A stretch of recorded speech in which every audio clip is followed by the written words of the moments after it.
Hey there everybody, it's markcrilley. I'm back with another How to Draw video. Today we're going to be learning about drawing manga eyes, specifically comparing 4 different versions of drawing the irises, that colored section in the center of each eye, the part of the eye that really gets our attention. What I did is I drew it one time and then I put it into my computer, cut and pasted, so that we would have 4 different versions of the same eyes, with the only thing changing being the irises. Let's not waste any time. Let's go ahead and get into version number 1.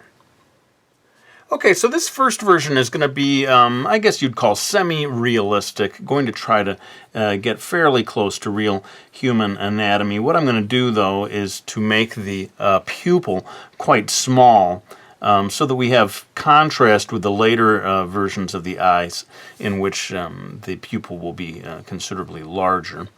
Or more stylized anyway. And so I'm drawing quite small little dots right here in the middle of each eye. Now I want to try to do a lot of this real time, but I'm probably going to just do one of each eye real time and then time lapse through the other version. So we'll make it the left. Why not make it the left each time? Now I'm starting to put in a bit of shading here. This is just an ordinary number 2 pencil that I'm using, but in a minute, those of you who know my videos, you won't be surprised to hear that I'm going to pull out my trusty black Prismacolor, a black colored pencil, to get some more intensified contrast here. In fact, why don't we just go ahead and start doing that right now. I'm going to pull out the black colored pencil because I know for a fact that the pupil is going to be jet black. And I think what I'll also do is make the very edge all the way around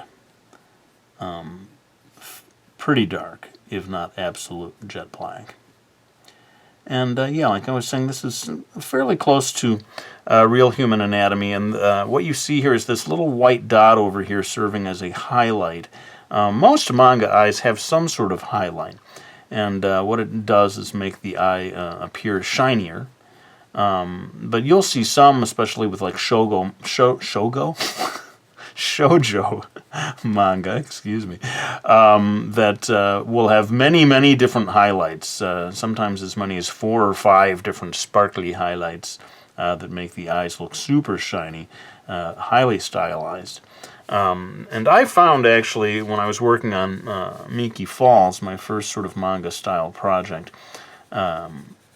years ago, that sometimes just having a single highlight is more powerful or more haunting, more beautiful in some cases. And so that's why I want to show you that approach right here, that by having just the one single highlight, and quite a small one, you know, it's sort of just a little tiny white dot, hopefully you're going to begin to see the effect. There's something very haunting, sort of less is more effect that you get when you reduce the number of highlights in the eye. And that basically is going to be my approach for this eye. I'm probably going to darken in that very far edge a little more.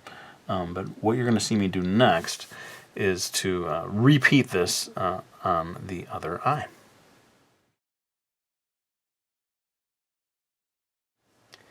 Alright, so that's the first version of the eyes. Now, before I go any further, I should clarify. Some people might be saying, hey, you didn't show us how to draw these eyes. You're just showing the iris. Well, I've done a lot of videos that do show how to draw the eyes, and I will link to a playlist in the description of this video where you can scroll through and find any number of videos that teach you how to draw eyes. Well, let's move on now to version number 2. So for this one, we're going to get quite a bit more stylized, and for me that means adding more than one highlight.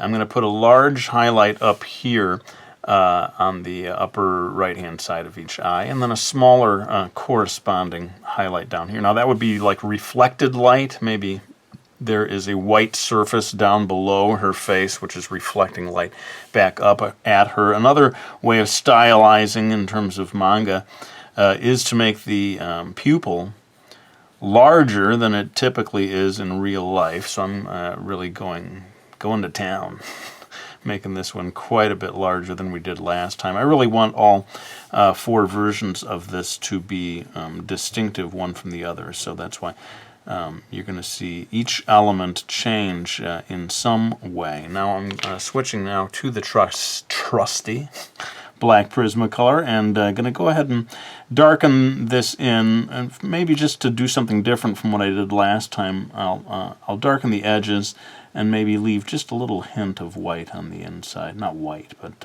sort of dark gray, and see what kind of an effect that we get there.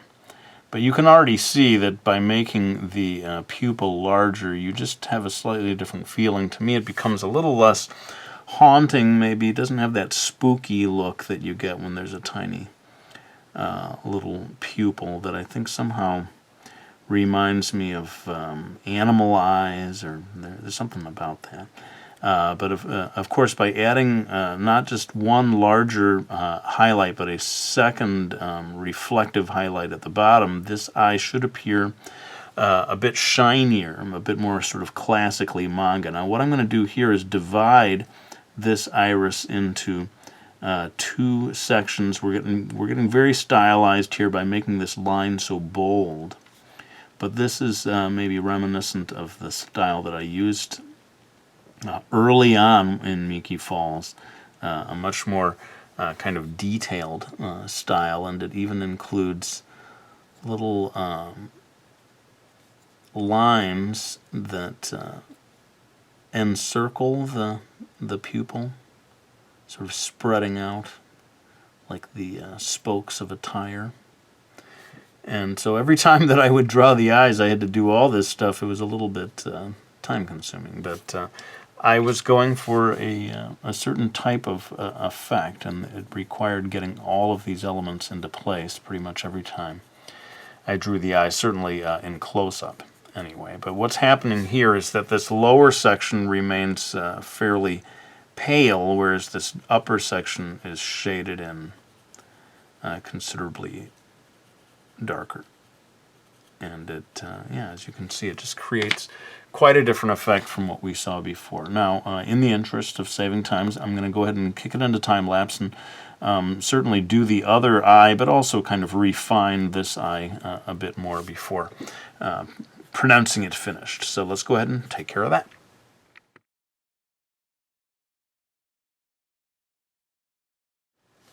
Alright, so as you can see, quite time-consuming, but I think it's worth it. You are rewarded with quite a pretty-looking eye, and it'll be interesting at the end when we pull back and compare all four to see just how different they look. One thing I'd point out is this highlight sort of breaks the edge of the iris, and that's an important part of making it look more realistic, I guess. It sort of glints a little more in the sun if you don't close off that line right there, and indeed I didn't close off the line down here as well. Let's move on now to version number 3.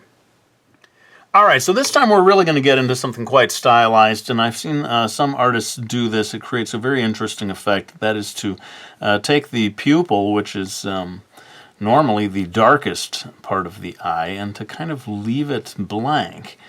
Create a white dot in there, and I suppose some people may feel it looks a little like a robot or something because you peer into the pupil and you see nothing but whiteness back there. But, you know, in the name of variety and giving us different effects to compare, I thought this would be a good choice. I'm going to make one large highlight down at the bottom right of each iris. Again, this creating different effects here. This would be normally would be a lower lighting situation where the primary light source is below the face. Of course, technically that would change the whole way the rest of the face is lit, so don't hold me to the standards of realism in that sense. I suppose you'd have shade across the bridge of the nose and in different areas if we were taking this literally.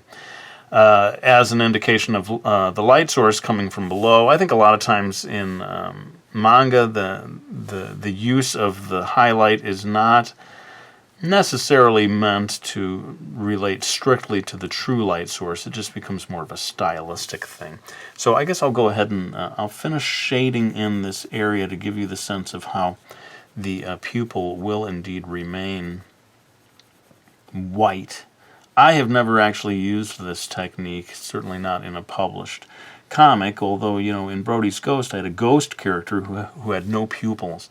at all. And spoiler alert, in the fourth version I'm going to do something that is rather like that, certainly not a traditional pupil. And I'm creating a banding color here, a nice sort of wide band of color around the edge. Again, just sort of comparing different techniques here. I think it's time to go back to the trusty black Prismacolor, and I'm going to go ahead and darken in the edge of the pupil. Again, just really accentuating this idea of the white pupil. And it'll be interesting to hear what people think of this technique. It's not super common, but it does create quite an interesting effect. And I'm going to do the same thing that I did with that other iris in part 2, that is to not close the edge of the line along the edge of the iris. I'm not going to have that line connect. I'm just going to have it fade into the highlight itself. Well, you get the basic idea of this. I'm going to go ahead and finish off the other eye, maybe tone this up a bit more, and then we'll be ready for the fourth and final.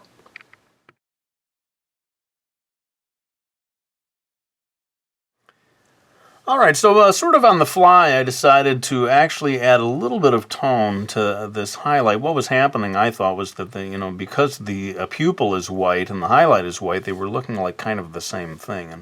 And to create a bit of contrast, I decided to actually shade in this lower highlight just a little bit, and I think it creates an interesting effect. Well, we are ready now for the fourth and final pair of eyes here, and this time we're going to go super stylized. So let's go ahead and get into it. All right, now when I say super stylized, I really ought to say within reason, because the shape of these eyes is fairly realistic in terms of anatomy, and to suddenly go crazy with the way of drawing the pattern of the iris, I think, would just not really work with an otherwise, anatomically accurate looking version of the eye. But given that I'm not going to go, I'm not going to like cram 7 highlights in and, everything but the kitchen sink, I am going to do some fairly unusual stuff here. One thing is to enlarge what I guess would be the pupil. I don't even know if you're going to say that this eye has a pupil of any kind. It really is getting into the realm of just, a stylistic choice. But I'm making a line all the way across here to divide the top from the bottom, and that's one thing that's fairly consistent with all of these eyes, is this idea of the darkness toward the top of the iris, with the lower section being a little bit lighter. And I see that across a wide range of manga eyes, that approach, and it is sort of based on real life. When you look at photos of eyes, then the upper section of the iris, where it's harder for the light to reach, tends to be a little darker. But you can see what I'm doing here is I've created this very, it's either just a band along the edge of the iris, or you could think of this as a gigantic, highly dilated pupil. I wonder if it's either of those things. It's really just a drawing choice. And I wanted to have at least one that would be a little bit extreme, so that we can compare with the other 3 versions and see what kind of an effect you get when you really break away from reality and start just playing around with different effects that you're trying to achieve. I think there is, in a funny way, by making this wide space of the pupil, you also get this kind of spooky effect. To me, it always seems like a kind of glassy look when you eliminate the pupil and there's this big wide open space. It will be interesting to hear what people think. I think inevitably people will be naming their favorite. Feel free to go ahead and name your favorite. I'm the kind of person who doesn't want to have one single way of drawing eyes. I like to have each character have a slightly different way, or just depending on how I'm feeling on any given day, to draw them differently. So you won't find me saying, "Oh, this is the best way, and all the other ways are terrible." Not my style, but it'll be interesting to hear which one of these versions people like most. I think I'm almost done with this, really, all in real time. I guess I'll just use a little time-lapse to wrap it up, and then we're going to refocus the camera so as to compare all 4 of them. All right, well, there you see 4 different ways of drawing the iris on what started as the exact same drawing. Let me know what you thought of this video. I would love to do more such kind of comparison videos in the future, whether it be about eyes or any number of other topics. I think it's a great way, actually, of learning when you can see 4 different things like this compared side by side. But for now, I want to say thank you to anyone who has supported me by getting any of my books like Brody's Ghost. We've got Mastering Manga and my very latest book, Manga Art. I really cannot say thank you enough to those of you who have supported me that way, but I think it's time for me to lay down this pencil. I want to thank you all for watching this video. I really hope you enjoyed it, and I'll be back with another one real soon.